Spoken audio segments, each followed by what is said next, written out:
Part 1. A special thank you to my special guest this morning, Pastor Jonas. Thank you very much. Miss Slandy and Miss Tamara for coming this morning and having our little special one-on-ones. At this time, we're going to start just a little broad conversation on the subject that we're trying to bring awareness on. We're going to start by talking about we are the longest agents of hope here on this side of the table, talking about our work in the organization and what we are focused on as it relates to domestic violence, and that's our work on prevention.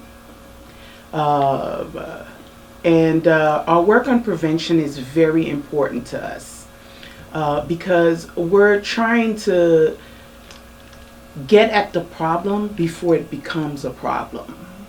We're trying to empower our young ladies, our women, especially in Haiti when we go on our mission trips.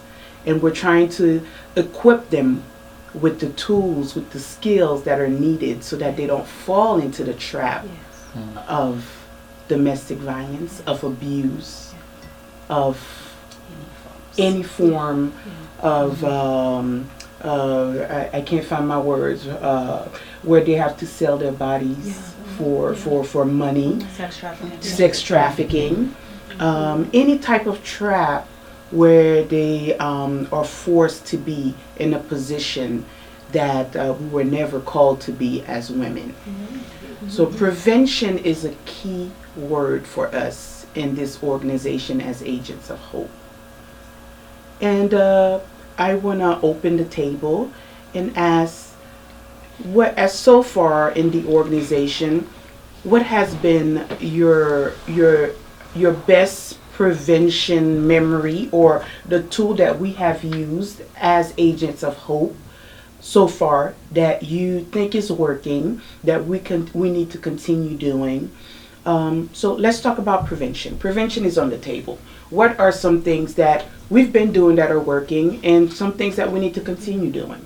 Let me jump in, because right away I saw a picture.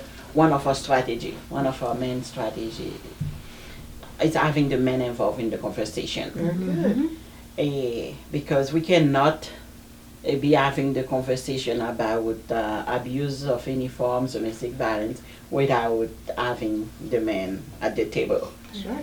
So I am so thankful that Pastor Jonas is sitting at the table. You're the only man, Pastor Jonas. You're the only man. Have mercy on me, Lord. Representing all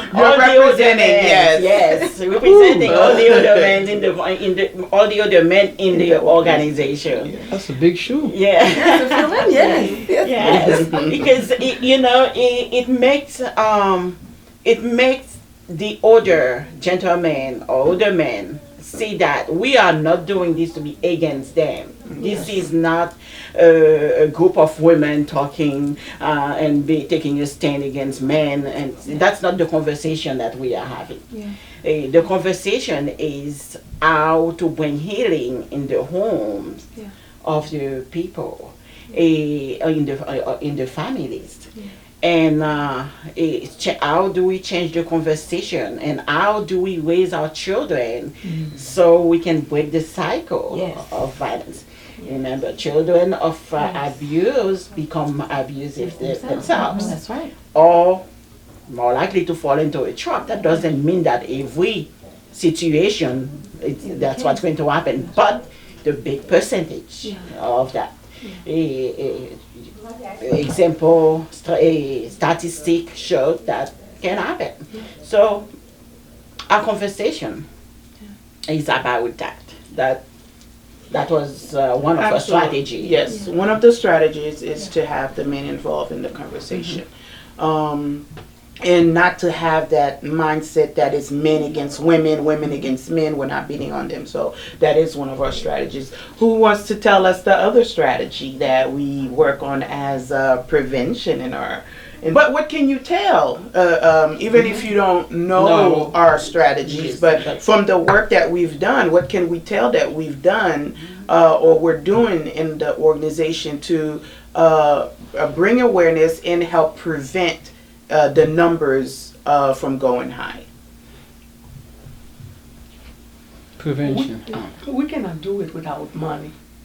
And then first of all, we have to do a fundraising, and we have to stay on it and try to get the fund. Otherwise, we cannot have a mission without the funds. That's true. So fundraising is a big part of what we do because we're nonprofit. So a lot of the things, a lot of the events that we do, our purpose, our goal is to raise money so that we're able to reach more people and to help more ladies. One of the things that we do is go on mission trips, and on these mission trips, we help women. And we don't just help them by just giving them money or giving them food, and then that's it. So who knows our quote or our saying? Teach them to fish. Don't hand them a fish. Teach them how to fish. That's Teach them how to take care of themselves. Yes. But in addition to that, we try to give them the method to do that. Yes. I guess self-confidence is what I'm trying to look for, because when we went to Haiti on a mission trip, we were teaching ladies, and they weren't young. Some of them were young, some of them were older. It was a mixed group. We taught this group of women how to a craft that they could use to actually sell. And when they're selling the craft, they can use that money to buy uniforms for their children, since in Haiti you have to pay for your education. And in addition to that, we were trying to help them see that they had within themselves the power to reach out and make a living and not be dependent on someone who is abusive. So that was our main goal, was to minister to women and help them understand that they could go out and they could help get themselves out of the situation they're in if they're in an abusive situation. In my interview with Tamara, she mentioned that one of the reasons why she fell for it, and she wasn't, is lack of self-love as well. She didn't love herself. That's why, 3 times she was into a situation where these men were allowed to come into her space and try to destroy her. Self-love. One of the things that can help as well, after talking to her, she said she was looking for that love that she didn't get from her parents. She knows her parents love her. And in the community, we were talking about that, especially in the Haitian community, it's hard for some parents to show affection the right way, saying, I love you, giving a hug, saying, I'm sorry, things like that, that were not taught, to these parents. So it's been passed down. And these predators knew, they saw it on her weakness, that she was looking for that affection. She was looking for that type of love. And so I think we've done it in the mission trips where we love on these women, and we tell them that they matter and they're worth everything, and we hug on them, and we just love on them. And when it's time to go, everybody's crying because the amount of love, there's no money that can cover that. Sometimes you don't have money, all you can do is give a hug, to let them know that they matter. So how can we make sure that our children coming up, as parents, most of us, or is on the outside looking in, how can we make sure that they're getting that love and not looking for something out there, something that they're not getting home? Pastor Jonas. First of all, thank you, ladies, for allowing me to be here and for supporting my presence here as a male and to set the difference. The very first thing people often do, they misdefine words. Defines, for example, if I ask certain people, what is love? Let's take love for example. They can define love as many things. Some people say money is love for me. Some people say work is love for me. Some it's just like, what is the right definition for what you are saying that you're in love? Like, I love you. When you say I love you, there's always a because why I love you. So when we, as young women, we don't know that from a tender age that we're supposed to love ourselves to begin with, that we are self-sufficient beings. Every time, just if you become older, every time you have to look in the mirror, just the way God was made you, just the way you came out of your mom's room. Every time, if you're standing in front of the mirror, if you don't love that person just the way it is, then you have a problem. Then you're gonna have to seek somewhere else, the outsiders, to love you, so you should feel good. If you don't feel good without makeup, anything, you just wake up and like, oh, I look beautiful.